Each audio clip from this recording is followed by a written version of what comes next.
जय महादेव। जितने भी सनातनी हिंदू राष्ट्रवादी भाई बंधु हैं उनको दिल से मेरा नमस्कार। कांग्रेस पार्टी के बड़े मुखिया और बड़े नेता बनते हैं राहुल गांधी और लॉ एंड ऑर्डर की बात करते हैं, लेकिन जिस राज्य में इनकी सरकार है वहां पर खूनी खेल चल रहा है। इनके पार्टी के नेता इनके ही राज्य में सुरक्षित नहीं है और ये लॉ एंड ऑर्डर की बात करते हैं। राहुल गांधी के ऊपर क्या अटैक हुआ है और एक कांग्रेसी के बड़े नेता की मौत को लेकर के जो बड़ी खबर आ रही है, 90 बड़ी गिरफ्तारी हुई है, ये तमाम चीजें बात करेंगे इस वीडियो में। वही राहुल गांधी जो विदेशी धरती पर बैठ करके लॉ एंड ऑर्डर का रोना रोते हैं, लोकतंत्र खतरे में है, संविधान बदल दिया जाएगा जैसी नीच बयानबाजी देते हैं और ये कहते हैं कि मेरी लड़ाई हिंदुस्तान से है, हिंदुत्व से है, सनातन से है। वही राहुल गांधी के राज्य में आज कोई सुरक्षित नहीं है। इनके पार्टी के नेता ही सुरक्षित नहीं है, ये आम जनता को सुरक्षित कैसे करेंगे? ये सबसे बड़ा सवाल है। बड़ी खबर यह आती है कि कांग्रेस के पूर्व विधायक, कांग्रेसी नेता मामलेदार की हत्या हो गई और ये गोवा के पूर्व विधायक हैं। लेकिन यह घटना कहां पे होती है?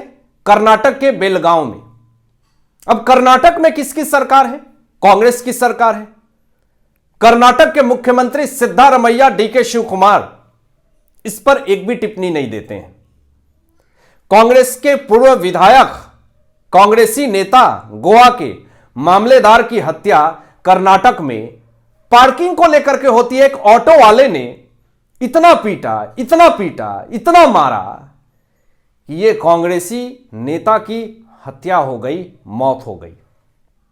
पुलिस मामले की जांच कर रही है, लेकिन यह घटना आती है सामने तो सवाल बहुत सारे खड़े हो जाते हैं कि वो कांग्रेस पार्टी जो ये बात कहती है कि लॉ एंड ऑर्डर पूरी तरीके से खतरे में है, बीजेपी आएगी तो ये हो जाएगा, वो हो जाएगा, मणिपुर में हिंसा हो रहा है, ये हो रहा, वो हो रहा, ऐसे तमाम फलाने ढिमकाने करते हैं। लेकिन आपके पार्टी के नेता आपके राज्य में ही, जहां पे आपकी सत्ता है, जहां पे आपकी सरकार है, वहां पे सुरक्षित नहीं है। इस पे क्या कहेंगे राहुल गांधी जी? इस पर कोई सवाल का जवाब देना चाहेंगे? मल्लिकार्जुन खड़गे, सोनिया गांधी, प्रियंका वाड्रा, ये तमाम क्यों नहीं स्टेटमेंट कुछ भी दे रही है? सबसे बड़ा सवाल यह है। कर्नाटक में आपके नेता की मौत हो जाती है, आपकी सरकार है, अभी तक आपने इस पर कोई भी टीका टिप्पणी नहीं दी, अभी तक एक भी प्रेस कॉन्फ्रेंस नहीं किया, तो सवाल तो जनता पूछेगी ना। और इस सवाल से इतनी मिर्च लग रही है, इनको इतनी मिर्च लग रही है, तकलीफ हो रहा है, कलेजे में दर्द शुरू हो रहा है, ट्विटर पर एक भी टीका टिप्पणी नहीं कर रहे हैं राहुल गांधी। आजकल कुली भी नहीं बनते हैं, आजकल लोगों के सामान भी नहीं उठाते हैं, सिर्फ महाकुंभ में जाने की खबरें आती हैं। इनको पता है कि अब बहुमत में जो बहुसंख्यक आबादी है, ज्यादा मात्रा में वोट वहीं पे है, सनातनी हिंदू राष्ट्रवादी।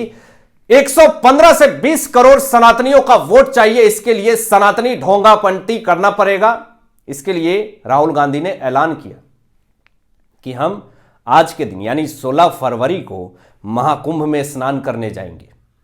जब यह ऐलान हुआ तो मैंने उसी दिन कह दिया था कि यह सिर्फ और सिर्फ एक माहौल बनाने की कोशिश है, सारे सनातनियों हिंदुत्व का वोट लेने की कोशिश है। मैंने उसी वक्त ये बात कह दी थी, लेकिन हुआ ना, नहीं गए आज वो। राहुल गांधी कहां है?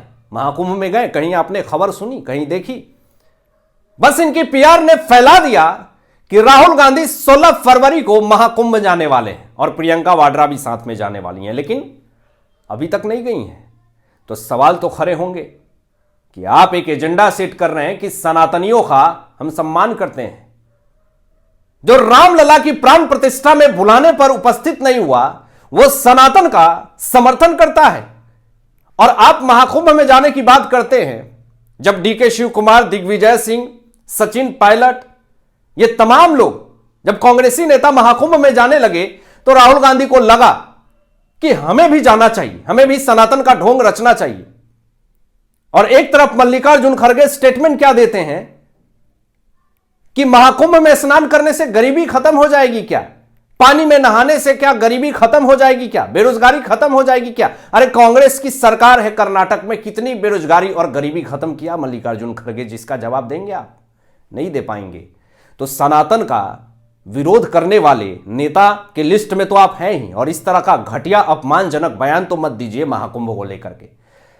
राहुल गांधी 16 फरवरी को महाकुंभ जाने की एक अफवाह फैलाने की कोशिश करते हैं और यह जताने की कोशिश करते हैं कि मैं सनातन धर्म को मानता हूं, सम्मान करता हूं। ठीक है, लेकिन ये सनातन विरोधी कैसे हैं, इसका भी खुलासा कर देता हूं। यह खबर देखिए दोस्तों, तेलंगाना के हैदराबाद की यह खबर है दोस्तों, और तेलंगाना में रेवंत रेड्डी की सरकार है, कांग्रेस पार्टी की सरकार है। तेलंगाना में हैदराबाद में हनुमान मंदिर के अंदर जो घटियापंथी करी गई है, जो पाप किया गया है, जो कुकर्म किया गया है, आप सुन करके हिल जाएंगे और इससे पता चल जाएगा कि यह कांग्रेस पार्टी का माइनॉरिटी राजनीति कितना खतरनाक है। अभी तक कांग्रेस पार्टी ने इस पर कोई भी एक्शन नहीं लिया। यह सबसे बड़ा सवाल है और इस सवाल का जवाब कांग्रेस पार्टी को देना पड़ेगा। तेलंगाना के हैदराबाद में हनुमान मंदिर में शिवलिंग के पीछे एक अज्ञात बदमाशों ने मांस के टुकड़े को फेंक दिया। जब जांच हुआ तो पता चला, सीसीटीवी फुटेज चेक की गई तो पता चला कि अज्ञात बदमाशों ने शिवलिंग के पीछे मांस के टुकड़े फेंके। इससे जितने वहां पे पंडित थे, पुजारी थे, वो पूरी तरीके से परेशान हो गए कि आखिर ये कौन कुकर्मी है, ये कौन घटिया इंसान है जो सनातन का विरोध कर रहा है। और शिवलिंग के पीछे इस पापी ने मांस के टुकड़े को फेंक दिया। मनसा देखिए, सनातन विरोधी मनसा देखिए। यह हिंदुत्व को मिटाने की बात अगर माइनॉरिटी के ऊपर लगता है तो यह गलत नहीं है, क्योंकि बहुत सारे ऐसे मामले सामने आए हैं दोस्तों, जो कि मस्जिदों मजार के नीचे हिंदू विचारधारा सनातन धर्म के भगवान, कभी गणेश भगवान, शिवलिंग, तमाम देवी देवताओं की मूर्तें मिली हैं।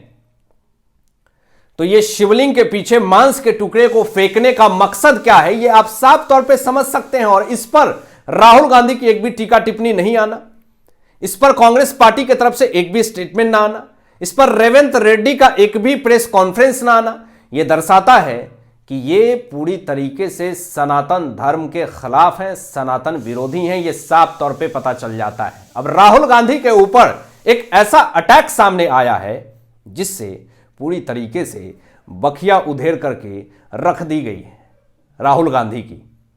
दिल्ली पुलिस ने कवच 7.0 का निर्माण किया और 7.0 के तहत एक बड़ा ही एक्शन लिया दोस्तों।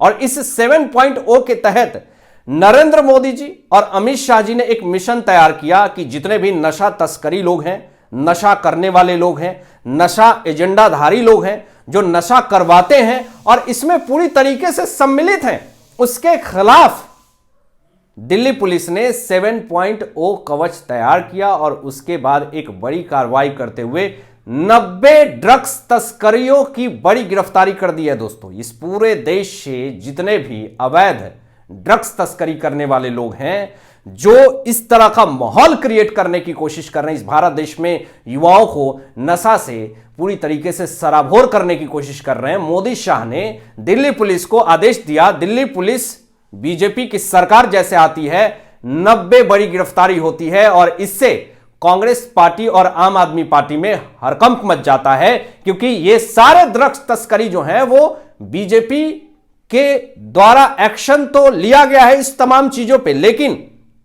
जब कांग्रेस और आम आदमी पार्टी का इसमें इन्वॉल्वमेंट आता कि इन्हीं के द्वारा ऐसे गुर्गों को पाला गया है, ये पूरा राजनीतिक कनेक्शन है और इसमें इनकी पूरी मिली भगत है। ये बड़ी गिरफ्तारी और राहुल गांधी पर अटैक और आम आदमी पार्टी के ऊपर अटैक हुआ कि जब ये 90 बड़े ड्रग्स तस्करियों का दिल्ली पुलिस ने कवच 7.0 के तहत गिरफ्तार किया, तो राहुल गांधी जो दिल्ली पुलिस के ऊपर टीका टिप्पणी करते हैं और जो आम आदमी पार्टी अरविंद केजरीवाल जो दिल्ली पुलिस के ऊपर टीका टिप्पणी करते हैं, उनके ऊपर एक करारा जवाब है, एक करारा झटका है। जो सेंट्रल गवर्नमेंट की एजेंसियां होगी, क्या वो काम नहीं करती हैं? वो काम करके दिखा दिया सेंट्रल गवर्नमेंट की एजेंसियां ने। कांग्रेस के पूर्व नेता ने एक और भी सनसनीखेज खुलासा कर दिया है दोस्तों कि कांग्रेस पार्टी में टिकट मिलने के लिए आपको यौन संबंध बनाना पड़ता है। अगर आपको टिकट चाहिए कांग्रेस में, कांग्रेस पार्टी से टिकट चाहिए, तो आपको यौन संबंध किसी न किसी बड़े नेता के साथ मनाने पड़ेंगे। अब ये बड़ा नेता कौन है, अब आप देख लीजिए सबूत, आरोप ऐसे लग रहे हैं। तो ये कांग्रेस पार्टी जो महिलाओं का सम्मान करने की बात करती है, आज देख लीजिए कि एक तुच्छी हरकत, सिर्फ टिकट पाने के लिए आप यौन संबंध बनाने के लिए मजबूर करते हैं महिलाओं को। इससे कांग्रेस पार्टी का पूरा जो इनका ऊपर से नीचे का जो चरित्र है वो पूरी तरीके से स्कैन हो गया। आपकी क्या राय है इन तमाम चीजों पे, अपनी विचार व्यक्त कीजिएगा। मिलते हैं एक लेटेस्ट ब्रेकिंग न्यूज के साथ, तब तक अपना ध्यान रखें, ख्याल रखें। सत्यमेव जयते। जय हिंद, जय श्री राम।